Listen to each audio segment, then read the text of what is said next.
이번에는 YTN 기자와 함께 기상재난 전문 기자와 함께 이번 상황 조금 더 다시 한번 정리해 보도록 하겠습니다. 김진두 기자 나와 있습니다. 어서 오십시오. 네, 안녕하세요.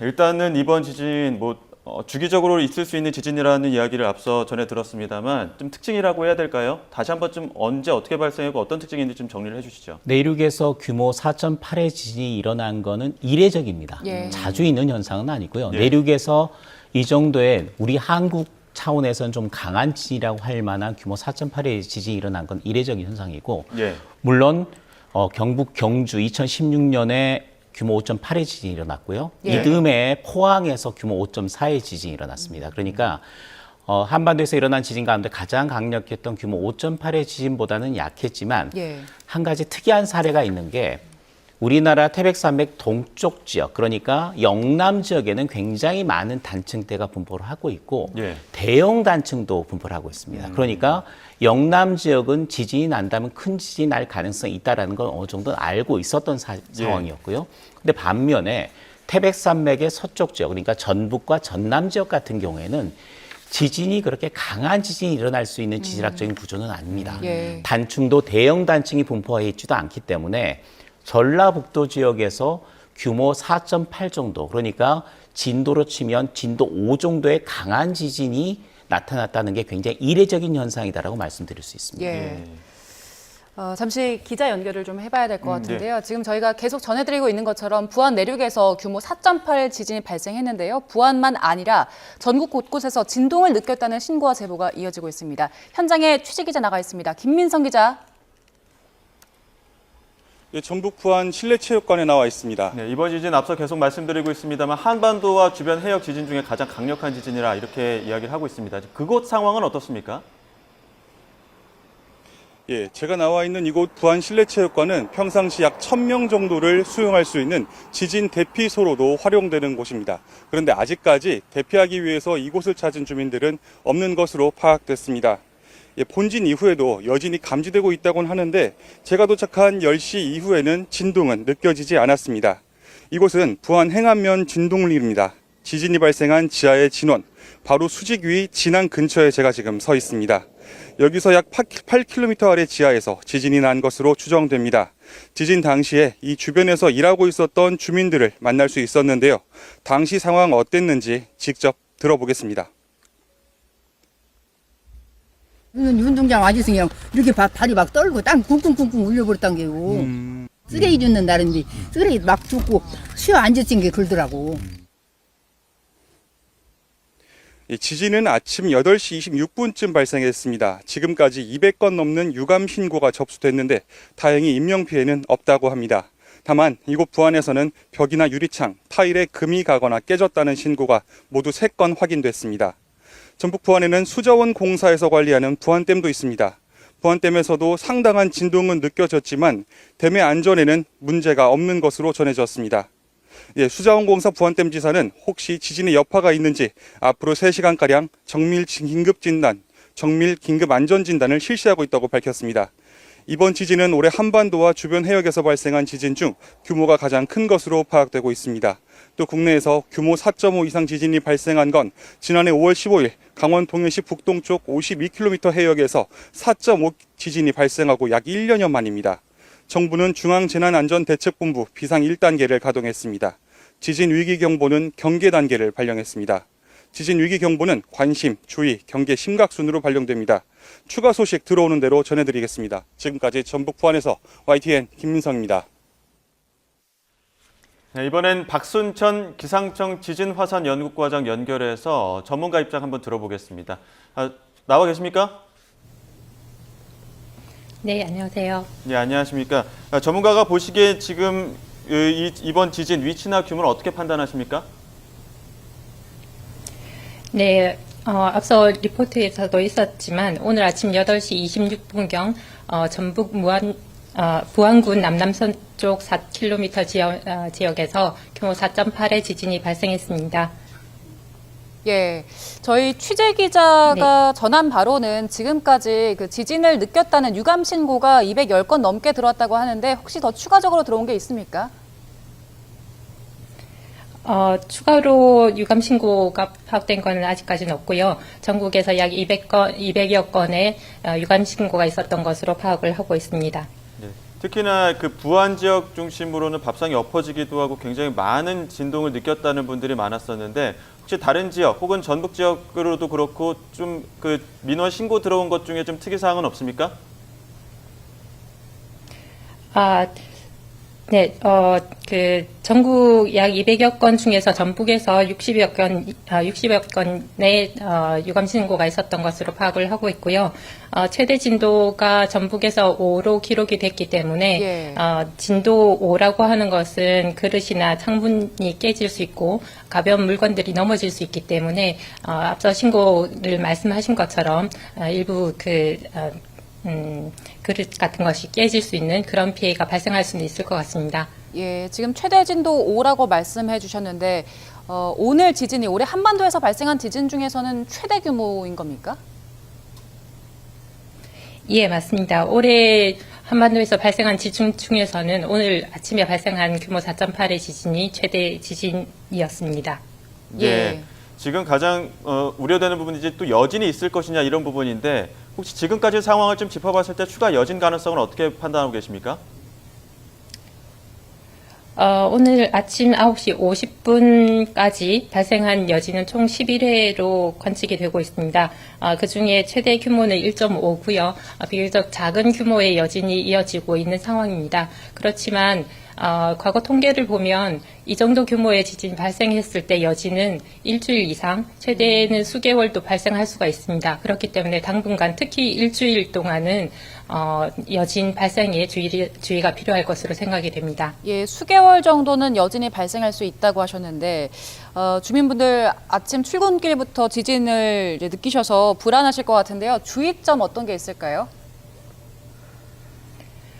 우선 지진은 오랫동안 그 진동이 지속이 되는 게 아니라 1, 2분 정도면 진동이 멈추는 게 일반적입니다. 그렇기 때문에 지진으로 진동을 느꼈을 때는 우선은 자신이 위치한 곳에서 안전을 도모하는 것이 필요할 것이고요. 진동이 멈춘 후에 안전한 곳으로 위험물이 없는 안전한 곳으로 대피하는 것이 필요할 것 같습니다. 그리고 앞서 말씀드린 것처럼 여진이 당분간 지속될 수 있기 때문에 예. 추가적으로 발생하는 여진의 주의가 필요할 것 같고요. 이번 오늘 지진이 본진일 경우에는 앞으로 발생하는 여진이 지속이 된다 하더라도 큰 진동이 발생할 가능성은 적기 때문에 너무 불안해하지 마시고 공식적으로 제공되는 정보를 활용해서 대응을 해주시면 될 것 같습니다. 예, 알겠습니다. 여기까지 듣도록 하겠습니다. 지금까지 박순천 기상청 지진화산연구과장과 이야기 나눴습니다. 오늘 말씀 감사합니다. 감사합니다. 예, 계속해서 김진두 기자와 이번 지진 상황 다시 한번 짚어보도록 하겠습니다. 앞서 좀 드문 사례다, 지금 특히나 이제 서해안 지역으로 좀 드문 사례다 이렇게 말씀해 주셨는데 여진 가능성에 대해서 좀 짚어주시죠. 지난 2016년에 우리나라에서 가장 강한 지진이었던 경주 지진이 있었죠. 예. 경주 지진이 처음 일어났을 때가 5.1의 지진이 일어났습니다. 그 이후에 50분 정도 뒤에 5.8의 지진이 일어났습니다. 그러니까 처음 5.1의 지진이 일어났을 때 5.1의 지진을 본진이라고 생각을 했던 예. 거였는데 5.8의 지진이 일어나면서 상황이 바뀐 거죠. 그쵸. 5.1의 지진은 전진, 전진이었다. 예. 그리고 5.8이 본진이 됐었고요. 예. 5.8 이후에 거의 1년이 넘게 규모 4, 3 이 정도의 굉장히 강한 여진이 잇따랐습니다. 근데 이번 건은 규모 4.8의 지진이 일어났단 말이죠. 예. 오전 8시 26분에 일어났습니다. 그 이후에 여진이 11차례가 나타났고 그리고 여진의 강도는 규모가 1점대였다. 이 말은 규모 4.8의 지진이 본진이라는 이야기입니다. 그러니까 굉장히 오랜 시간이 지났음에도 그보다 더 강한 지진이 발생하지 않았다는 것은 규모 4.8의 지진이 본진이었기 때문에 그 이후에 나타나는 지진은 규모 4.8을 넘지 않은 굉장히 약한 강도의 여진이 이어진다라고 보시면 되겠고요. 예. 규모 지금은 1점대지만 규모 4.8의 강도였다고 하면 규모 1에서 2 사이 정도의 지진이 앞으로 일주일 내에 나타날 가능성이 있고요. 집중적으로만 나타날 가능성이 있습니다.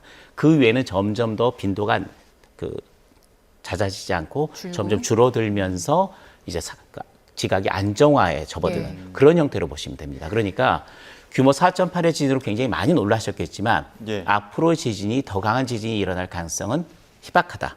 그리고 오히려 여진이 나타나지만 다행스럽게도 규모 4.8의 본진이 일어난 이후에 그렇게 강한 지진이 여진이 나타나질 않았기 때문에 예. 보안 지역에 계신 분들은 약간 안심하셔도 되겠다. 이렇게 말씀드릴 수 있습니다. 예, 저희가 오늘 제보받은 화면들을 이렇게 보면 네. 눈에 띄도록 그리고 몸이 그렇죠. 느낄 정도로 심하게 흔들렸는데 규모 이제 여진이라면 규모 1, 2 정도라고 하셨잖아요. 그렇습니다.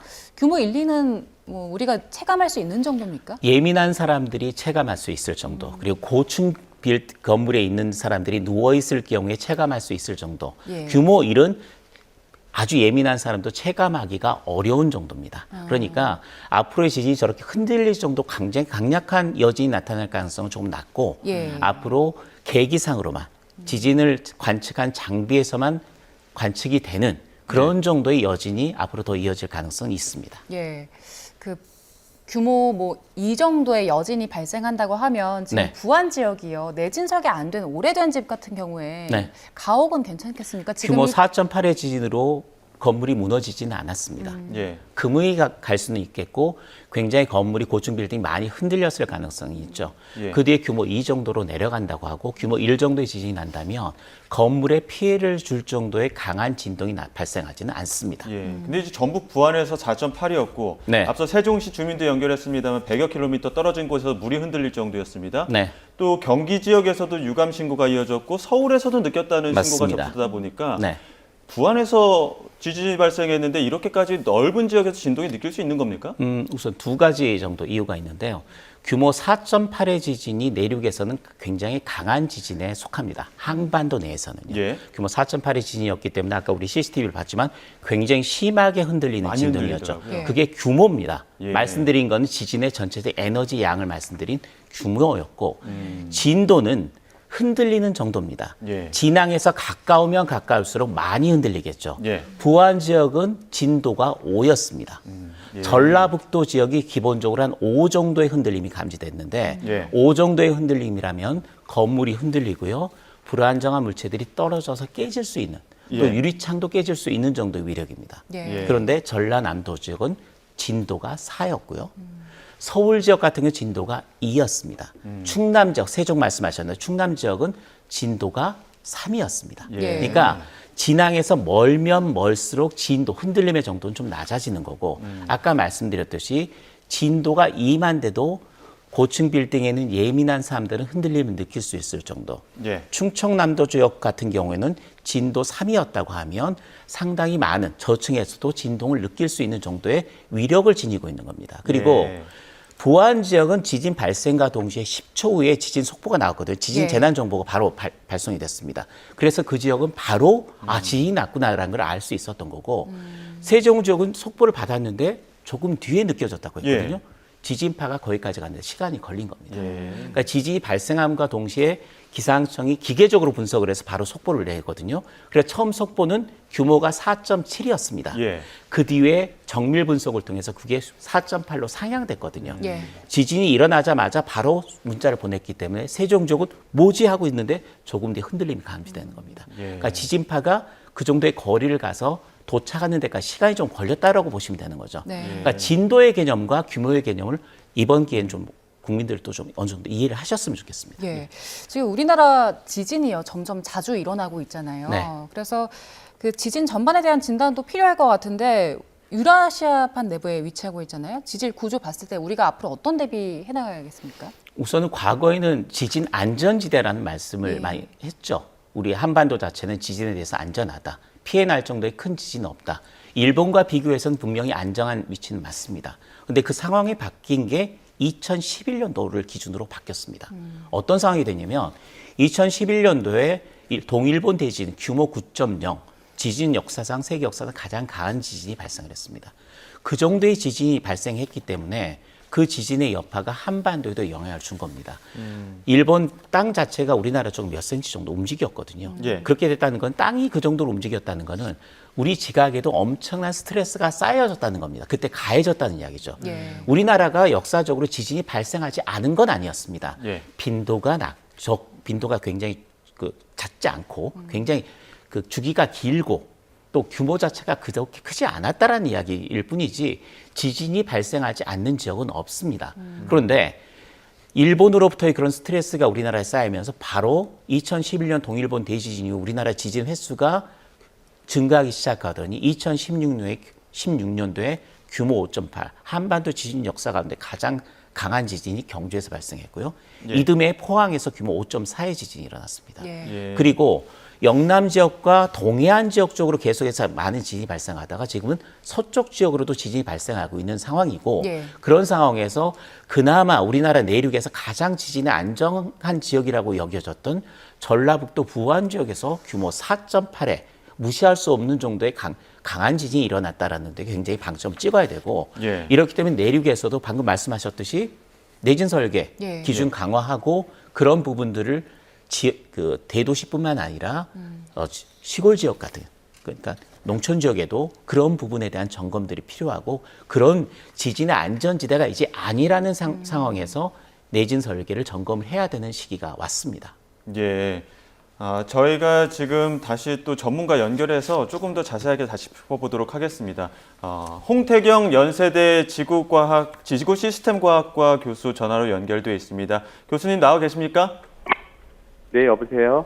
예, 안녕하십니까? 지금 저희가 전문가 연결 계속하면서 지금 이 부안 그 지진에 대해서 계속 짚어보고 있는데 규모 4.8 정도라고 합니다. 어느 정도 규모라고 봐야 되는 겁니까? 4.8이면은 포항 지진 2017년도 발생한 내륙 지진 이후로 내륙에서 발생한 지진 가운데는 제일 큰 지진이라고 할 수 있는데요. 그래서 이 지진은 규모 자체로 보면은 4.8이기 때문에 우리나라에서는 이례적으로 큰 지진처럼 보이지만 사실 피해를 유발할 정도의 큰 지진은 아닙니다. 예. 더군다나 깊이가 8km 정도 되는 지진이다 보니까 지표로 에너지가 전달될 때는 많은 부분 에너지가 감소하게 돼서 진앙지라고 하더라도 진도가 5 정도밖에 되지 않는 그 지진동을 일으켰고요. 5 정도 되는 지진동은 앞서 이제 김진도 기자님께서 말씀하신 것처럼 건물에 이제 금이 가거나 창이 깨지거나 아니면 선반에 물건이 떨어지는 정도의 지진동만 일으킬 수 있는 경미한 예. 정도의 이제 피해를 일으키거든요. 그래서 큰 규모의 지진은 아니지만 우리나라 내륙에서 보자면은 큰 지진이라고 할 수 있는 지진. 예, 저희가 조금 전에도 저희 기상재난 전문 기자와 함께 짚어봤는데 전북 부안에서 이 정도 규모의 지진이 발생하는 건 이례적이라고 하더라고요. 이렇게 지진이 잦지 않은 곳에 4.8 규모의 지진이 발생한 이유는 어떻게 보십니까? 지표에는 딱히 이 지진과 연관이 있을 법한 단층으로 지목할 만한 것은 없는 상황입니다. 물론 이제 여러 단층들이 있긴 한데 해당 단층들이 현재 지진을 유발하는 어떤 단층이라는 증거는 없는 상태거든요. 그래서 예. 이번 지진을 일으킨 단층 같은 경우는 지하에 숨겨져 있는 단층이라고 추정을 하고 있는데 현재 한반도에서 발생하는 많은 단층들이 지하에 숨겨진 상태로 발생하는 단층에서 발생한다고 생각을 하고 있습니다. 그 예. 이유는 지표에 나타나고 있는 수많은 단층들은 지하에 지금 발생하는 지진들과 딱히 연관성을 찾기 어려운 경우가 대부분이고요. 이 경주 지진이나 포항 지진 등이 바로 이제 그 예라고 할 수 있는데 이렇게 큰 지진이 발생을 할 때도 사전에 지표에서는 해당 단층을 확인하지 못했었거든요. 예. 이번 지진도 지하에 이제 숨겨진 상태로 존재를 하다가 응력이 이제 누적이 돼서 지진이 발생한 거라고 생각을 할 수 있는데 예. 하지만 이번 지진이 해당 단층에서 처음 발생한 거라고 보이지는 않고요. 왜냐하면은 우리나라가 1978년 이후로 관측된 자료를 보게 되면 반경 10km 이내의 규모 2.0 내외의 지진들이 꽤나 많이 발생을 하고 있는 게 확인이 되고 있고 이것은 이번 지진이 발생한 그 위치를 중심으로 북동 남서 방향으로 이렇게 선형경으로 연결돼 있는 특징들도 보이고 있거든요. 예. 이것은 우리가 이제 최근에 방금 지진 자료를 분석해서 나타난 결과에 의하면은 주양 이동 단층 지진이 지하 8km에서 발생한 것으로 분석이 되고 있기 때문에 그런 맥락에서 보자면 아주 일치하는 결과이기도 합니다. 예. 그래서 이번 지진이 그 한반도 내륙에서 발생하는 일반적인 주양 이동 단층과 비슷한 형태의 단층에서 발생한 지진이라 할 수 있습니다. 예, 앞서 지진연구센터 연결했을 때도 이번 지진은 주양 이동 단층으로 보인다 이런 이야기도 해주셨는데 그 부분에 대해서는 교수님도 동의하시고요. 주양 이동 단층이라고 하면 수직 이동하는 역단층이나 정단층보다는 좀 덜 위험하다 이렇게 이야기를 하던데 어떤 단층인 겁니까? 꼭 그렇게 볼 수는 없고요. 지진은 위험도는 역단층이냐 정단층이냐 주양 이동단층이냐에 따라서 피해 정도가 달라지지는 않습니다. 예. 중요한 거는 지진의 규모와 바로 지진의 깊이라고 할 수 있는데요. 예. 그래서 이번 지진은 규모가 4.8이고 그 다음에 깊이가 8km 정도 되는 그 지진에서 발생할 수 있는 지진동을 만들어낸 겁니다. 예. 여기서 이제 역단층 지진이 난다고 해서 피해가 더 커지거나 혹은 더 작아지거나 하지는 않고요. 예. 그런데 이제 이 지역에서 주목되는 거는 과거에 이제 지표에서 확인되는 단층이 따로 확인되지 않다 보니까 단층의 연장에 대해서는 지금 이 지진만 가지고 확정하기 어려운 점이 있습니다. 2016년도에 발생한 경주 지진 같은 경우에는 규모 5.1 지진이 발생하고 한 50분 만에 규모 5.8 지진으로 연결이 됐거든요. 동일 단층 면에서 5.1 지진이 나고 5.8로 연결이 되는 일들도 한반도에서는 벌어지기 때문에 이번 단층의 크기에 따라서는 이번 지진이 또 다른 큰 지진을 유발하는 원동력으로 작용할 가능성도 있는 겁니다. 그것은 단층의 크기를 정확하게 모르기 때문에 저희가 단언을 내릴 수가 없는 상황인 거고요. 그래서 일반적으로 한반도에서 보이는 지진의 형태라면 이번 지진이 발생하고 이보다 작은 지진의 규모를 갖는 여진으로 연결되기 마련이지만 그렇게 꼭 갈 거라고 단언하기도 현재는 어려운 상황입니다. 예. 여진이 발생할 가능성을 앞서서 저희가 많이 짚어봤는데 조심스럽지만 지금 규모 4.8 지진이 다른 더 큰 지진을 유발할 수도 있다 이렇게 보시는 겁니까? 그럴 가능성이 이제 앞서 경주 지진 때에 벌어졌기 때문에 단언을 못하는 거고요. 그럴 수도 있을 거다라고 생각을 하고 왜냐하면 지하에 숨은 단층 형태로 돼 있고 단층의 크기를 현재로서는 확인하기 곤란하기 때문인데요. 예. 발생 가능한 최대 지진은 단층의 면적과 관련이 돼 있습니다. 그래서 단층의 면적이 크면 클수록 단층의 길이가 크면 클수록 발생 가능한 지진의 규모도 이제 커지게 되는데요. 그래서 이번 지진 규모가 이 해당 지진을 유발한 단층으로 봤을 때 발생 가능한 최대 지진의 규모인지는 현재 자료만 가지고는 판단하기 곤란하다는 말씀인 거고요.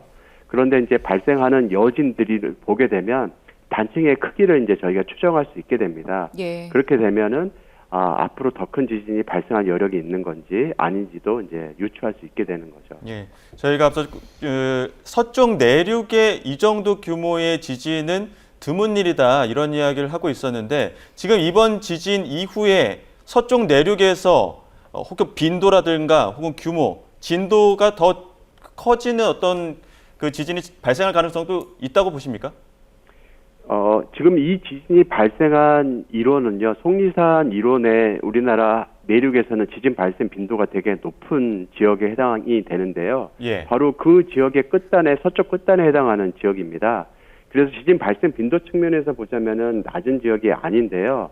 이제 그것은 역으로 얘기하자면은 이번 지진에 의해서 이제 배출된 응력이 주변 지역에 이제 새로 쌓이게 되고요. 그리고 이 지진에 의해서 지진동이 이제 또 많은 지역으로 퍼져나가게 되는데 그 지진에 의해서 유발되는 지진들도 있게 되거든요. 예.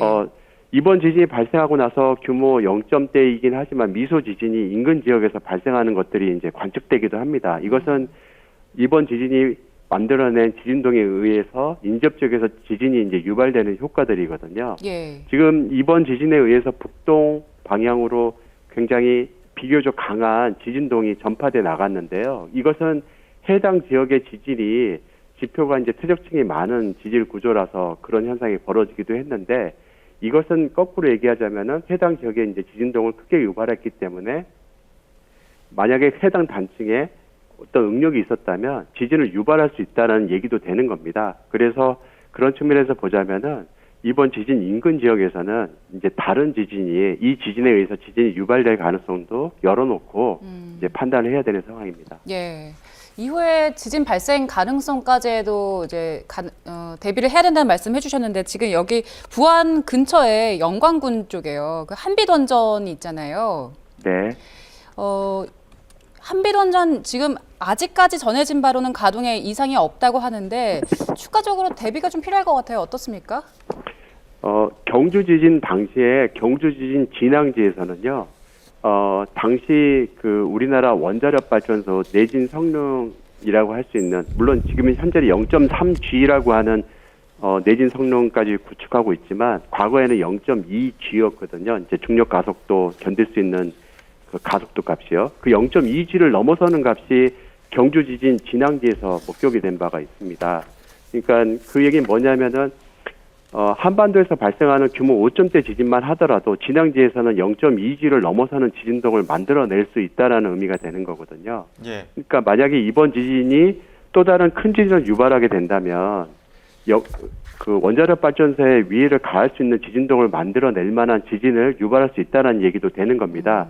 하지만 이번 지진만 놓고 보자면은 지진동이 진앙지에서만 제일 컸고 그 진앙지에서 발생하는 지진동의 최대 크기가 우려할 만한 정도의 크기는 아니기 때문에 예. 한빛 원전 등에 영향을 줬을 가능성은 낮습니다. 네. 하지만 앞서 말씀드린 것처럼 만약에 추가적인 이제 큰 지진이 발생을 한다면 이제 원전 등의 안전에 이제 위해를 가할 가능성도 있기 때문에 면밀한 검토가 필요한 상황입니다. 예, 알겠습니다. 여기까지 듣도록 하겠습니다. 지금까지 홍태경 연세대 지구시스템과학과 교수와 이야기 나눴습니다. 오늘 말씀 고맙습니다. 네. 네, 전북 부안 지진과 관련해 진동을 감지했다는 신고가 오늘 오전 9시 반 기준으로 전국에서 226건 접수됐다고 소방청이 밝혔습니다. 지역별로는 전북이 77건으로 가장 많고 충북 37건, 충남 27건, 경기 23건, 서울과 부산에서도 각각 2건, 강원은 1건 접수됐습니다. 소방청은 지진 피해와 관련해 창고 벽에 금이 가고 화장실 타일이 깨졌다는 내용 4건이 부안에서 집계됐고 전북 익산에서도 주택 담이 기울어졌다는 신고 1건이 접수됐다고 전했습니다. 인명피해는 현재까지 확인되지 않았습니다. 이상민 행안부 장관은 전북 부안에서 발생한 지진과 관련해 현재까지는 우려할 만한 여지는 없지만 언제든지 후속 지진이 있을 수 있다며 철저한 모니터링을 당부했습니다. 이 장관은 오늘 오전 기존 일정차 방문한 전남 구례군청에서 긴급 지진 상황 판단 회의를 열고 관계부처는 신속하게 필요한 조치를 해달라며 이같이 말했습니다. 이어 진원지와 가까운 한빛 원전에서도 큰 피해가 없다는 보고를 받았다면서 추가 피해가 없는지 계속 살펴봐달라고 주문했습니다. 이 장관은 오늘 예정됐던 전남 구례 신안 일정을 취소하고 정부 세종청사에서 중대본 회의를 열 예정입니다. 정부는 전북 부안에서 발생한 규모 4.8의 지진과 관련해 중앙재난안전대책본부 비상 1단계를 가동했습니다. 중앙아시아를 순방 중인 윤석열 대통령은 현지에서 상황을 보고받고 안전점검 등 재반 조치를 긴급 지시했습니다. 취재기자 연결해서 자세히 알아봅니다. 조수연 기자. 네, 정치부입니다. 네, 정부 지금 어떻게 대응하고 있습니까? 네, 행정안전부는 오늘 오전 8시 35분부터 중앙재난안전대책본부 비상 1단계를 가동한다고 밝혔습니다. 중대본 1단계는 내륙에서 규모 4.0 이상의 지진이 일어나거나 국내외 지진으로 우리나라에서 최대 진도 5 이상이 발생할 경우 가동됩니다. 행안부는 또 지진 위기경보 경계 단계를 발령했는데요. 위기경보는 관심, 주의, 경계, 심각 순으로 발령됩니다.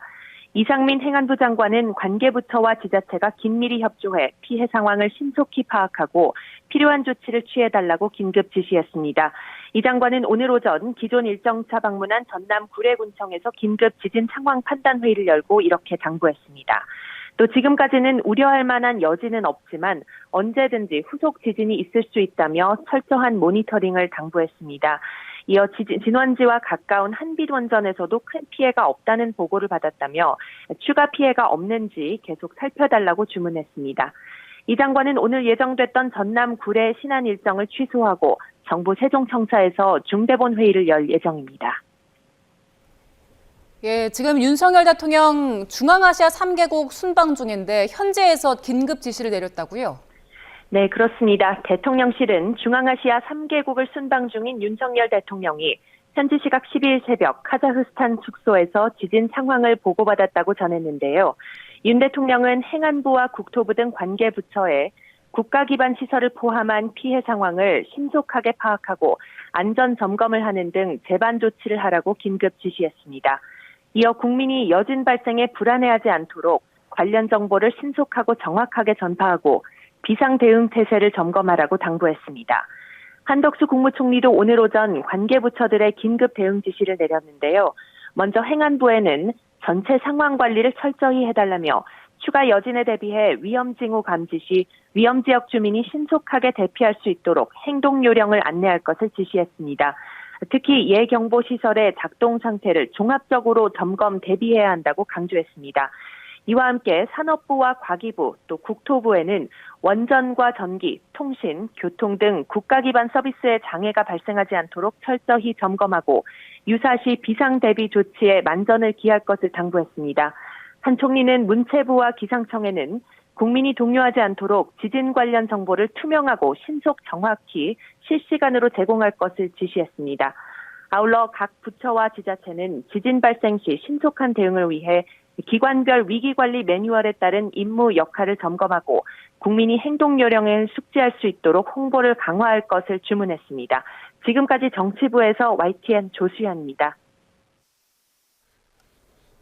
오늘 아침 발생한 지진의 여파로 전북 부안댐에서도 상당한 흔들림이 관측됐습니다. 한국수자원공사 부안댐 지사에 따르면 오늘 아침 지진이 발생하면서 CCTV가 크게 흔들리는 등 상당한 진동이 있었던 것으로 확인됐습니다.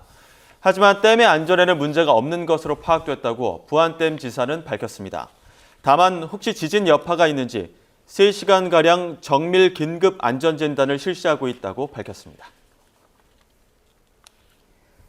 예, 저희가 오늘 오전 발생한 부안군의 지진을 가지고 이야기를 나누고 있는데요. 옆에 김진두 기상재난 전문기자와 다시 이야기 이어가겠습니다. 조금 전에 저희가 홍태경 교수 연결했을 때 네. 이번 4.8 규모 지진이 트리거가 일종의 계기가 돼서 더 큰 지진을 유발할 가능성도 배제할 수 없다는 얘기를 했어요. 그렇죠. 어떻게 보셨습니까? 우선 전라북도 부안 지하에 어떤 단층이 있는지를 솔직히 모릅니다. 그러니까 이 단층의 규모가 어느 정도나 되고 그게 이번 4.8의 지진으로 인해서 그 쌓였던 에너지가 다 해소가 됐는지 아니면 더 큰 에너지를 쏟아낼 수 있을 정도의 큰 단층대인지는 정확히 모른다는 거죠. 예. 근데 이게 이전에 우리가 전화 연결했던 지질자원연구소 쪽을 보면 예. 이 지역에 단층대가 있었다. 비슷한 위치에 단층대가 있었다고 이야기를 했었지 않습니까? 그렇다면 이전에 이미 알려져 있는 단층대가 있었다고 하면 그 단층대 규모는 어느 정도 산정이 가능합니다. 그랬을 경우에는 이번 이 지진으로 인해서 그 단층대 단층면의 에너지가 해소가 됐는지 안 됐는지가 바로 파악이 되겠죠. 홍태경 교수는 그 내부 상황이 우리가 몰랐던 무명 단층대일 수도 있다. 그래서 그 단층대의 규모가 어느 정도 되는지, 단층면의 크기가 어느 정도 되는지를 조금 더 파악해 봐야 된다고 이야기를 하는 거였고, 예. 이거는 그 뒤에 여진이 나는 위치들을 찍어보면 바로 확인이 가능합니다. 그래서 현재 작은 규모의 여진이 계속 발생하고 있기 때문에 그 여진의 위치들을 지하에서 그 분석을 하면 바로 이 단층면의 크기가 나오고 그 단층면의 크기가 나온다면 이 지역에서 또 다른 더 큰 지진이 일어날 가능성이 있다 없다는 바로 판별이 되는데 저는 이 지역에서 더 큰 지진이 나타날 가능성이 조금 낮다라는 쪽에다 한 표를 주고 싶습니다. 예, 저희가 앞서 그 CCTV 화면 보여드렸습니다. 부안댐 CCTV 화면이었었는데 네. 일단은 현장 관계자 말에 따르면은 특별한 손상은 없는 것으로 파악되고 있습니다. 하지만 워낙 그 화면을 보시면 많이 흔들리기 때문에 그렇죠. 이게 부안댐의 정밀 검사를 해서 이제 손상 가능성이라든가 아니면 한 70여 킬로미터 떨어진 한빛 원전에 대한 위험도 이런 부분에 대해서 어떻게 생각하십니까? 우선 한빛 원전의 안전성에는 문제가 없습니다. 보통 예. 지진이 원자로에 문제를 주려면 원자로 바로 지하에서 그 어느 정도의 규모의 지진이 일어나는지를 봐야 되는 거고요. 예. 42km 떨어진 지점에서 규모 4.8의 지진이 발생한 거 가지고는 원전의 내진 설계에 전혀 지장을 주지 못합니다. 예. 그러니까 지진을 세울 필요도 없이 그대로 원자를 세울 필요도 없이 계속 가동해도 문제가 없는 정도의 수준입니다. 예, 예. 지금 현재 우리나라 원자로의 내진 설계가 바로 아래쪽에서 지진이 어느 정도의 강도의 지진이 일어나는지를 검토를 했고요. 대부분이 6에서 7 이상의 지진이 일어나도 버틸 수 있는 정도로 예. 지금 설계가 돼 있는 상태고 예. 실제로 원자로를 건설할 때도 지하 지질 조사를 합니다. 그러니까 숨겨져 있는 단층이 있는지 없는지, 단층이 있다면 규모가 어느 정도를 파악하고 이 원자로를 짓기 때문에 당장 직하 지진으로 인해서 뭔가 원자로 안전에 이상을 줄 만한 그런 강한 지진이 일어날 가능성은 상당히 낮다고 말씀드릴 수가 있고요. 홍태경 교수의 말을 조금 더 조금 더 진전을 시켜보자면 예. 부안 지역에서 더 큰 지진, 규모 4.8보다 더 큰 지진이 일어날 가능성은 조금 낮다는 쪽에 저는 무게를 실른다고 말씀을 드렸는데 예.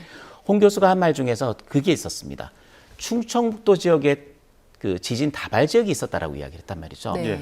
충청북도 지역이 우리나라 경주 지진이 일어나기 전에 가장 강한 지진이라고 할 수 있는 규모 5 정도의 지진이 일어났던 적이 있습니다. 그게 예. 속리산 지진입니다. 네. 그런데 그 지역에 이렇게 지진 규모 5 정도의 지진을 일으킬 만한 그런 단층대가 존재한다는 게 이미 알려졌고 그 지역에서는 규모 4 이상의 지진도 계속해서 발생을 하고 있거든요.